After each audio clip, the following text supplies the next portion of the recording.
యశస్వని రెడ్డి గారు.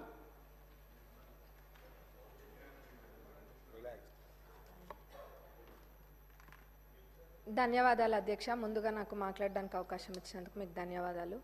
మా పాలకుర్తి నియోజకవర్గంలోని పెద్దవంగర మండలం 2016లో ఏర్పడింది.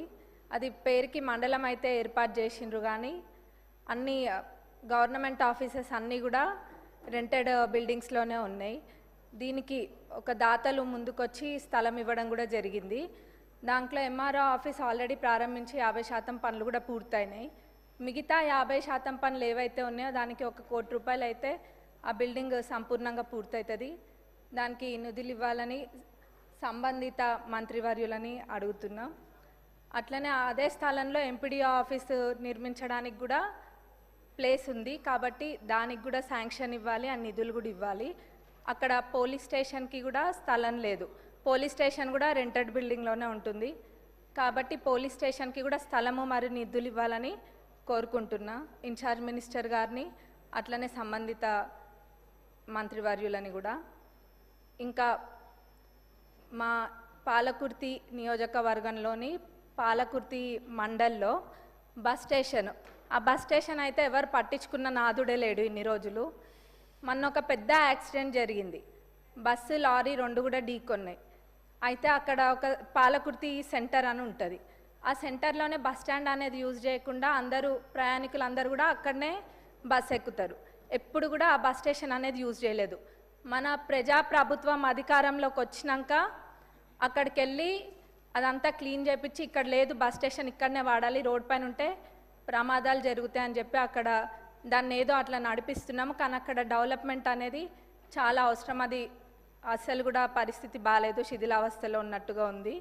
కానీ ఇప్పుడు ఏదో టెంపరీగా అయితే క్లీన్ చేసి పెయింటింగ్ అవన్నీ కూడా వేసిండ్రు.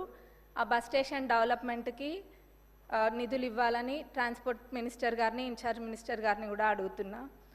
అట్లనే అన్నిటికన్నా ముఖ్యంగా మా పాలకుర్తి నియోజకవర్గ ప్రజల చిరకాలపు కోరిక, దేవాదుల కింద ఉన్న ఫేజ్ 3 ప్యాకేజ్ 6లోని పాలకుర్తి మరియు చెన్నూరు రిజర్వాయర్లది.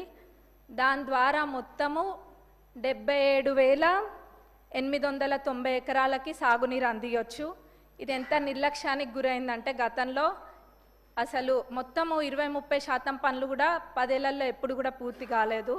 నేను గతంలో కూడా అడిగితే మన ఇరిగేషన్ మినిస్టర్ గారు సానుకూలంగా స్పందించి రివైజ్డ్ ఎస్టిమేట్ వేపిస్తే మొత్తం ఒక 1015 కోట్ల దాకా రివైజ్డ్ ఎస్టిమేట్ కూడా వచ్చింది. వారు దేవాదులలో ప్రత్యేక శ్రద్ధ చూపిస్తున్నారు మన ఇరిగేషన్ మినిస్టర్ గారు కూడా, ఎందుకంటే తక్కువ దాంతో ఎక్కువ ఆయకట్టుకి నీళ్ళు వస్తాయని చెప్పి. ప్రభుత్వం వచ్చినాక, మన ప్రజాప్రభుత్వం అధికారంలోకి వచ్చినాక అదే చేస్తున్నారు. ఎక్కడైనా కానీ తక్కువ ఖర్చుతోటి ఎక్కువ ఆయకట్టు ఎక్కువ వస్తుందో అట్లాంటి ప్రాజెక్టుల పైన దృష్టి పెట్టడం జరిగింది. అందులో మా పాలకుర్తి చెన్నూరు ఇది దేవాదులది కూడా ఉంది.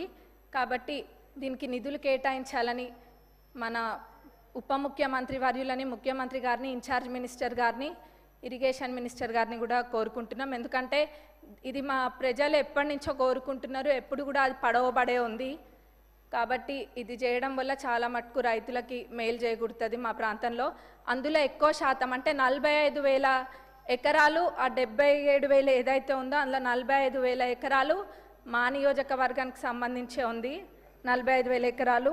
అట్లనే తుంగతుర్తిలో 13,277 ఎకరాలు, స్టేషన్ గన్పూర్లో 9,378 ఎకర్స్కి, అట్లనే వర్ధన్నపేటలో 10,180 ఎకరాలకు కూడా దీని ద్వారా సాగునీరు అందుతుంది. ఇది చాలా ఇంపార్టెంట్ ప్రాజెక్ట్ కాబట్టి దీనికి నిధులు కేటాయించాలని కోరుకుంటున్నాను. ధన్యవాదాలు అధ్యక్ష. గౌరవ మంత్రి గారు. అధ్యక్ష, తమరి ద్వారా గౌరవ సభ్యుల